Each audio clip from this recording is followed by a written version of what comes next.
Over the years, the Fader Fort stage has introduced audiences to some of our most beloved bands and artists. From Kanye West to Amy Winehouse to Lou Reed, Fader Fort has been somewhat of a home for musicians from all walks of life.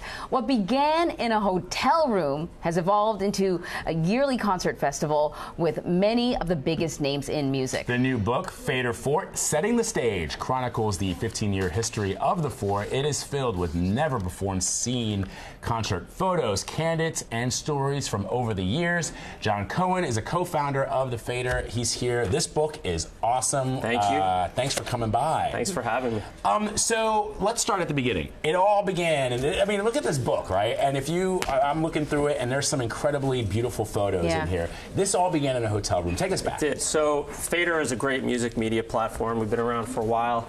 We've given first covers to Kanye West, Drake, Kendrick Lamar, Nicki Minaj, The Strokes, The White Stripes. And what we wanted to do is bring the editorial of Fader to life. And it started in a hotel room as a way for us to interact with the artists that we were covering.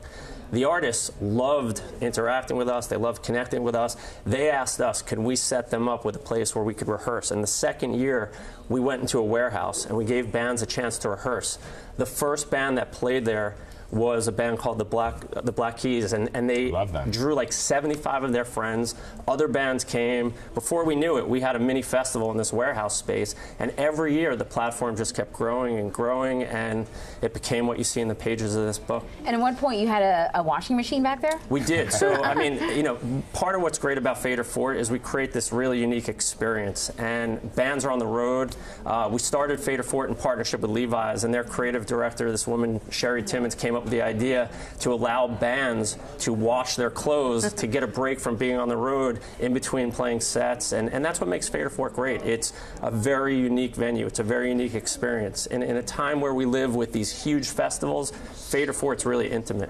You know, in knowing Fader Fort, I always imagine that the great performers, the great artists, it's not just when they're on stage playing for thousands of fans. They actually, because they love music, because it's an integral part of their lives, getting together and essentially jamming is what they still love to do, and that's sort of what you have turned the cameras on. Absolutely. I mean, what we want to do is bring an artist to life. When we write about an artist in the magazine, on the website, when we do a video documentary, it gives you a little taste of what that artist is about, but what sets true artists apart are their ability to play live and their ability to really get an audience excited. Fader Fort enables them to do that in a very intimate setting where they feel a little more relaxed. When an artist plays a monster festival, there's a lot of pressure. When they play Fader Fort in front of 2,000 people in Austin or 500 people in New York, it's a really intimate setting, and they're loose. They try different things. They collaborate. We've had so many special moments at Fort where artists have invited other artists to do things and try things that they normally wouldn't do in other settings. So there's also some stories that come out of the book, come out of the pictures of the book, so I'm going to tap you for some of them. P. Diddy. Yes.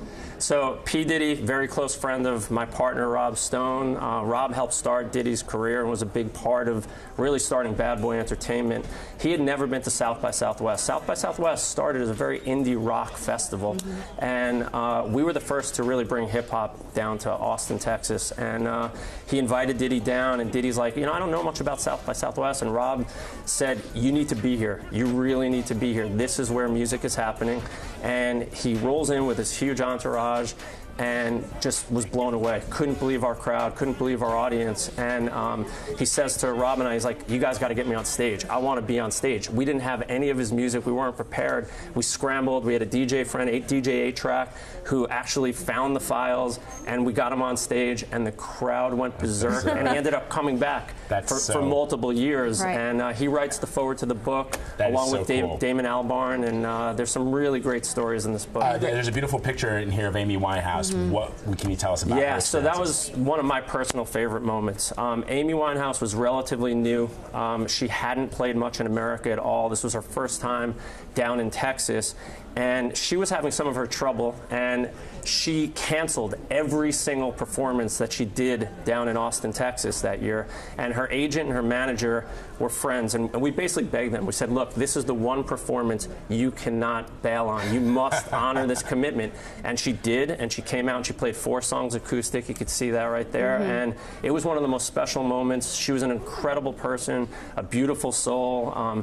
She spent time with us, and she blew the crowd away. And it was one of those moments that you knew she was going to be the next one. And I think that's something that makes Fort and Fader so great, is that we have so many moments where we introduce artists that you just don't know who they're going to become. Yeah, that's so true. We are fans. Yeah. Jon Cohen, thank you so much for stopping by. Thanks the book is called Fader Fort, Setting the Stage. It's a huge book, but it is awesome. There's so many great pictures. If you're a music fan, you're going to be totally digging this. Thank you very much. Thank you. Pleasure. Thanks, guys.